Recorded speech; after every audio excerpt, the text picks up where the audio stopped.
Hello there, this is All 24 News World News Program with me, Karim Zachary. Next up are your headlines. Algerian President Abdelmajid Tebboune co-signed with his Turkish counterpart Recep Tayyip Erdogan several agreements and memoranda of understanding between Algeria and Turkey.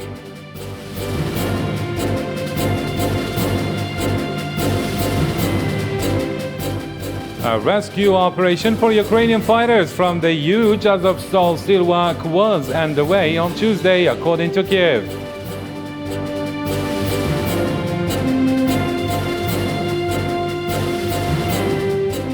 Libya's parliament-appointed government announced on Tuesday it was withdrawing from the capital office of rival executive power hours after entering Tripoli, sparking fighting.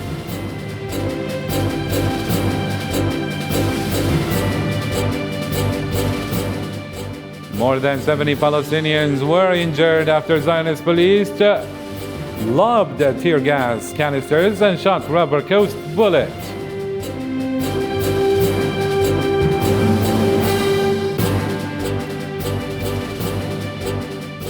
North India and Pakistan are reeling under a series of intense heat waves with temperatures as high as 49 degrees Celsius.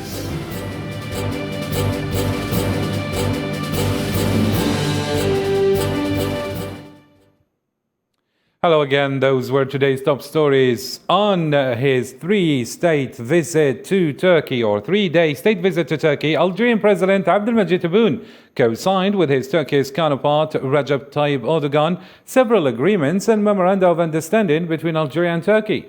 The signed agreements are set to denote coordination, exchange, as well as economic and cultural complementarity in all the sectors. More details with Zahra Farjani.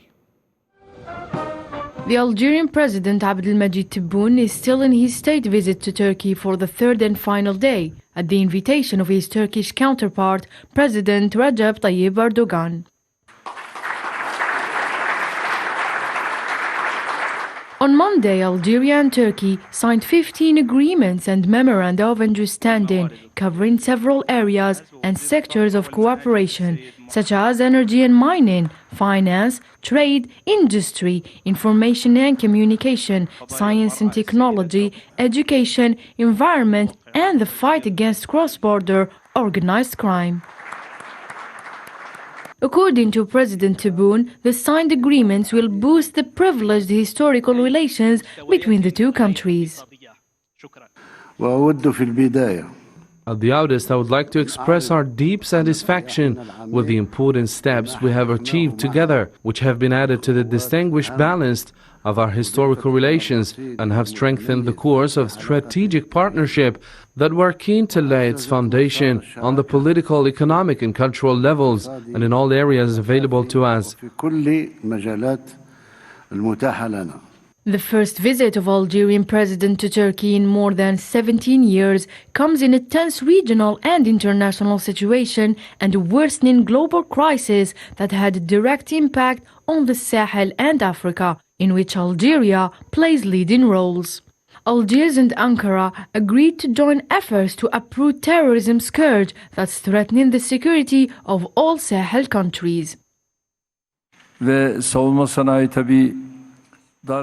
Turkey and Algeria, which play an important role in ensuring peace and stability in the African continent, are determined to strengthen their cooperation in the field of defense industries.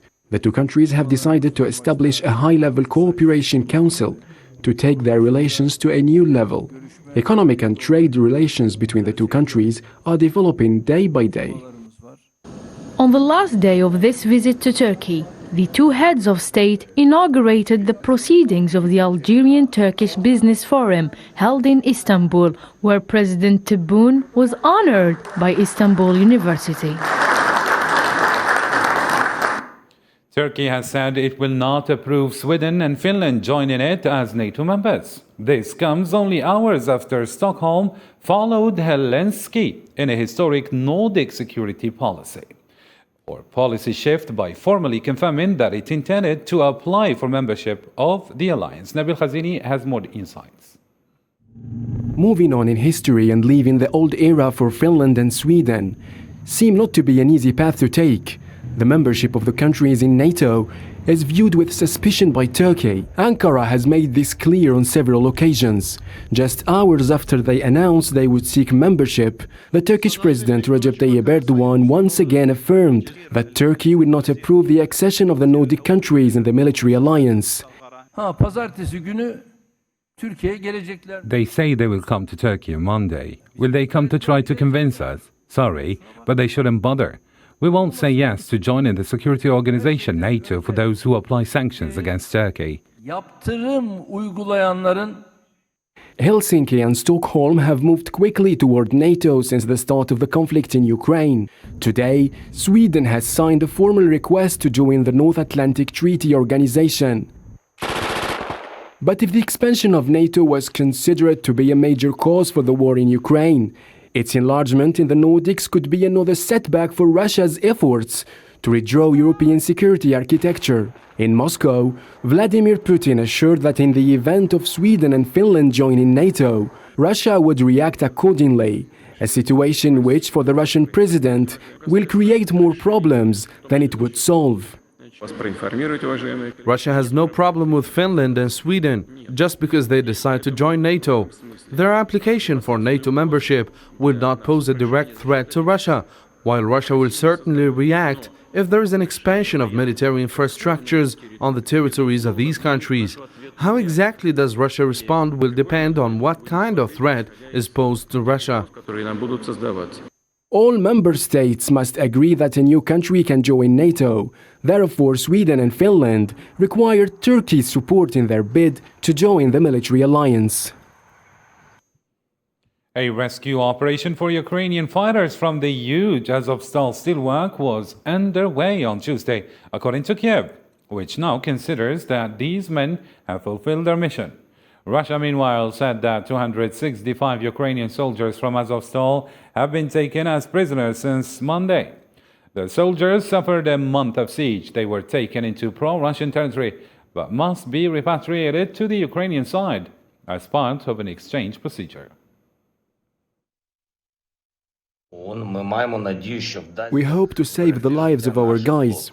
There are some seriously injured among them, and they are being treated. I want to emphasize this. Ukraine needs its Ukrainian heroes alive. This is our principle. I think these words can be heard by those who are concerned. The Collective Security Treaty Organization CSTO leaders met in Moscow on Monday for the first time since 2019 amid the Ukrainian crisis.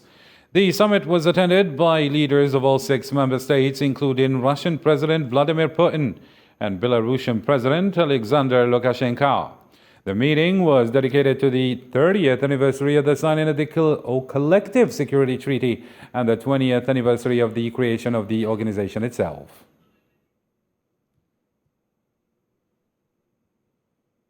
Bulgarian Prime Minister Kirill Petkov said that his country will try to get a 2-year exemption from the European ban and on Russian oil to set up new infrastructure. During talks with his Dutch counterpart Mark Rutte, and emphasized that his country is not ready to take a potential risk. Bulgaria has shown that it doesn't bend under pressure from a foreign state. We have shown that we have the will to remain strong with our European partners. But when it comes to oil right now, we are just not in a position to take that potential risk. And our countries are working together closely and constructively, also to keep Bulgaria safe against the Russian threats. You have friends all over Europe. You are not alone. And we know that you will help us if that is necessary. The European Union's efforts to impose a new round of sanctions against Russia over the war in Ukraine appear to be bogged down on Monday, as a small group of countries continue to oppose a ban on imports of Russian oil. The EU's executive branch, the European Commission, proposed on May 4th a 6th package of war sanctions that included a ban on oil imports from Russia. European Commission President Ursula von der Leyen conceded at the time that securing the agreement of all will not be easy. We will continue imposing sanctions on Russia to make the cost of the invasion unbearable to the Kremlin. We continue discussing And unhappily today it has not been possible to reach an agreement to finalize the sixth sanction package. The issue will go back to the COREPER and ambassadors will continue discussing. We are with the same difficulties about unanimity on the oil ban. To another topical matter now. Libya's parliament-appointed government announced on Tuesday it was withdrawing from the capital office of rival executive power hours after entering Tripoli, which sparked fighting. The press service of this government indicated that its Prime Minister Fathi Bouchaga, as well as several of his ministers, had left Tripoli to preserve the security of the citizens after clashes broke out at dawn in the city. The Ministry of Interior of the Libyan government blesses the entry of His Excellency Prime Minister Fathi Bouchaga to Tripoli, the capital of all Libyans, on May 17, 2022, in preparation to lead the government from the interior of Tripoli. The government is about to take over all ministries and establishments in the capital, and we hereby call on all security organizations and relevant authorities to reach out and help the Libyan government to receive its ministries. More than 70 Palestinians were injured after Zionist police lobbed tear gas canisters and shot rubber-coated bullets at a funeral procession for young Palestinians at the Al-Aqsa Mosque. Walid al-Sharif, a 22-year-old Palestinian man, was injured on April 22nd during clashes between Zionist forces and young Palestinians.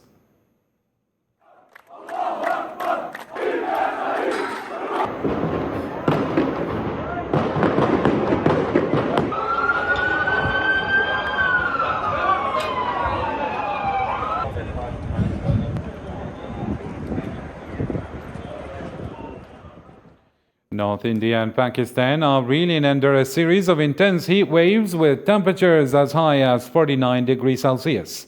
After a record hot March and April, the two countries are experiencing the hottest May temperatures since 1966. According to Meteorological Department, shortfall in rain is said to be one of the biggest reasons for the extremely high temperatures. Daily wage laborers and others who work outdoors are bearing the brunt of the heat.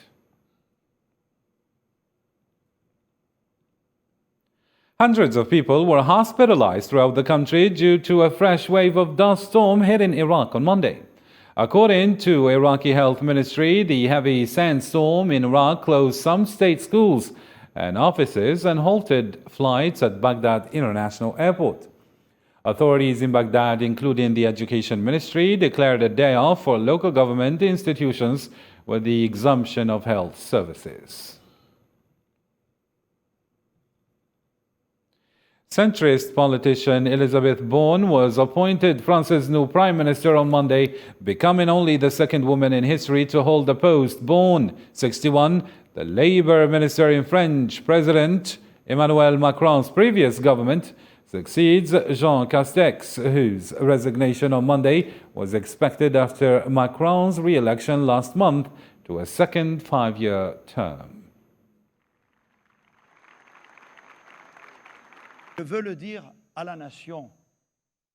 As I have said and announced, I will take a step aside as far as I'm concerned by leaving the national political life, in which I finally entered only a little, by breaking and entering in July 2020. I will continue, of course, to serve our country. There are so many ways to serve your country when you love it, outside of politics.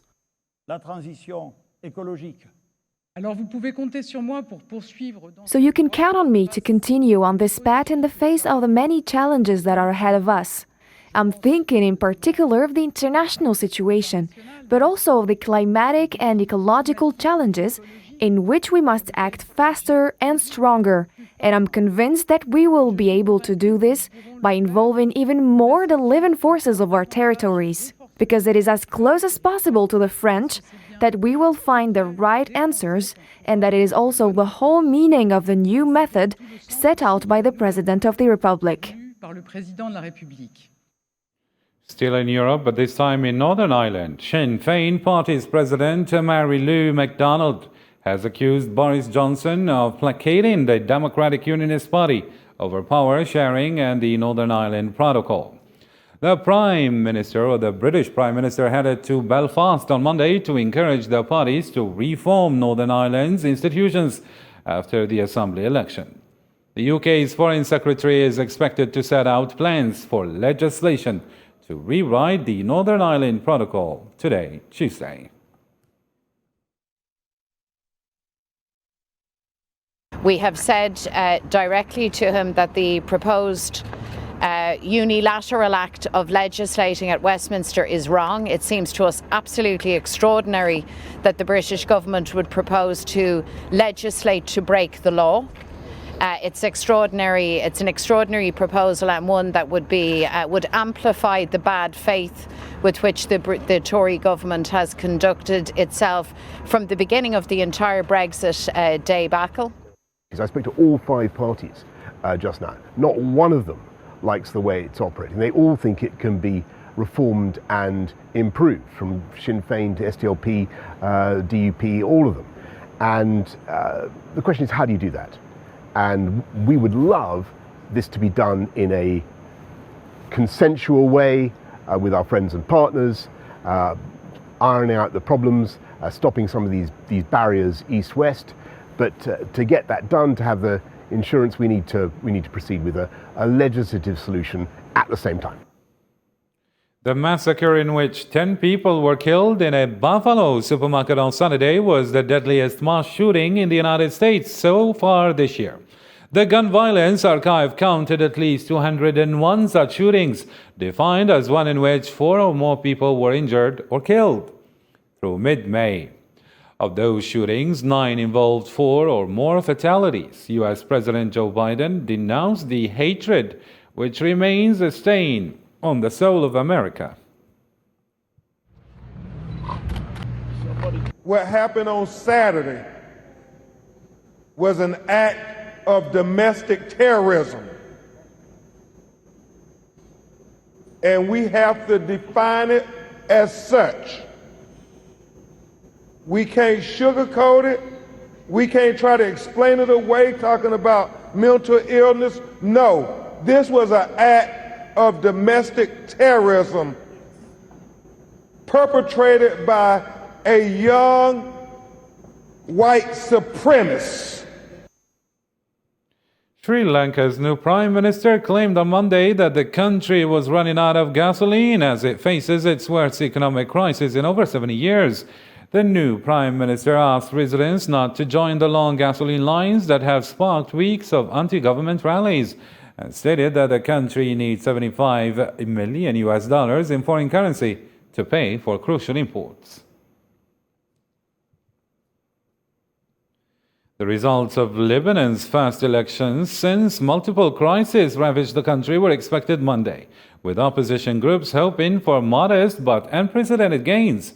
A new generation of independent candidates hopes to kindle the kind of change that a 2019 protest movement failed to deliver, and looked likely to do better than the single assembly seat they clinched last time. The North Korean army has stepped up the distribution of medications to fight the COVID-19 pandemic, according to official news agency KCNA, which reported nearly 1.5 million cases of fever. Leader Kim Jong-un ordered a national lockdown to try to stop the spread of the virus in the country, whose population is not vaccinated, and deployed the army to help fight the pandemic, which he criticized for its management. The State Emergency Pandemic Prevention Headquarters reported nearly 300,000 more people with fever symptoms, while the death toll grew by 6 to 56 as of Monday evening. Guatemala's Attorney General Consuelo Porras is reappointed by President Alejandro Giammattei for a new 4-year term after the United States put her on a list of corrupt people. Osama Ayadi with more details. Guatemala's Attorney General Consuelo Porras was reappointed Monday, May 16th, by President Alejandro Giammattei for a new 4-year term after the United States put her on a list of corrupt. I have taken the decision to appoint the current Attorney General, Maria Consuelo Porras Argueta. The governor assured that Consuelo Porras met all constitutional requirements and obtained a unanimous vote from the Evaluation Commission, as he stated that media or political accusations have no value in stripping a person of his ability and honesty. We need a judicial system that does not respond to ideologies, to political aspirations. The public ministry suffered media attacks because, unfortunately, the institution had been instrumentalized to initiate targeted criminal prosecutions. Last year, Porras was included in a list of corrupt and anti-democratic actors published by the U.S. State Department, singled out to thwart corruption investigations with arrests and other actions. Guatemala's public ministry responded to the U.S. designation on Monday by describing itself as an autonomous institution that would not accept any interference or pressure. The public ministry will have the full support of my government within the framework of our competencies. We will reinforce this independence and this autonomy, which will allow the institution never again to be used by nationals or foreigners who seek to impose a political or ideological agenda through targeted criminal pressure. Following Giamatti's fresh vote of confidence, Porras will remain in her post 4 more years after first taking over as Attorney General in 2018. Corruption in Guatemala is often cited as a major factor behind increased migration to the United States, along with joblessness and gang violence. To Africa now. Mali's interim government on Monday, May 16, 2022, said Western-backed military officers attempted a coup last week without providing details or evidence. The purported foiled putsch took place on the night between May 11th and May 12th. The transitional government that took power in an August 2020 coup said in a statement. The accusation against Westerners marks a fresh low between Mali and its old international allies, who for a decade aided the West African nation in its fight against Islamist insurgents, but are withdrawing amid a sore political spat. With the unhealthy intention of breaking the dynamics of refoundation of Mali, a small group of Malian anti-progressive officers and non-commissioned officers attempted a coup on night of May 11 to 12, 2022. The soldiers were supported by the Western state. The attempt was foiled thanks to the vigilance and professionalism of the defense and security forces of Mali. With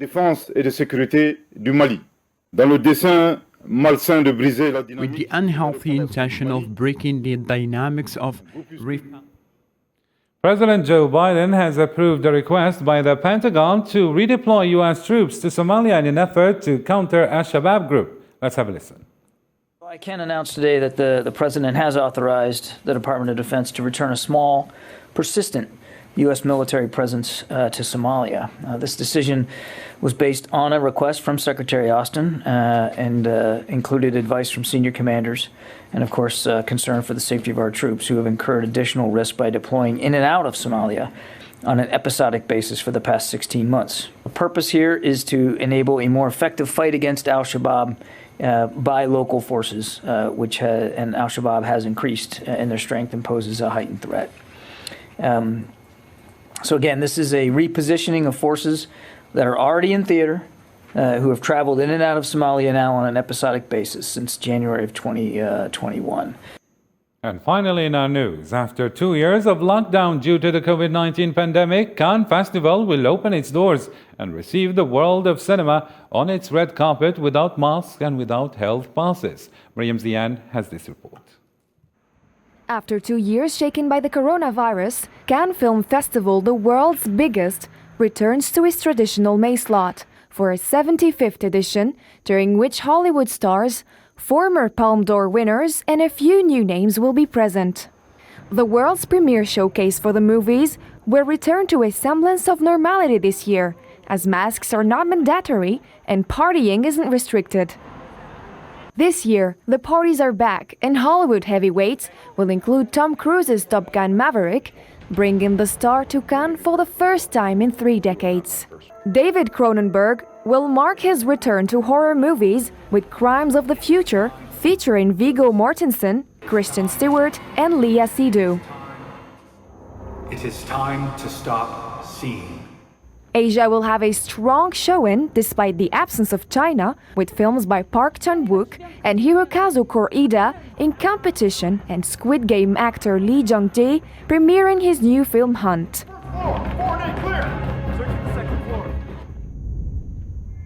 For music, legends will feature prominently, with flamboyant Australian director Baz Luhrmann screening his biopic Elvis, along with new documentaries.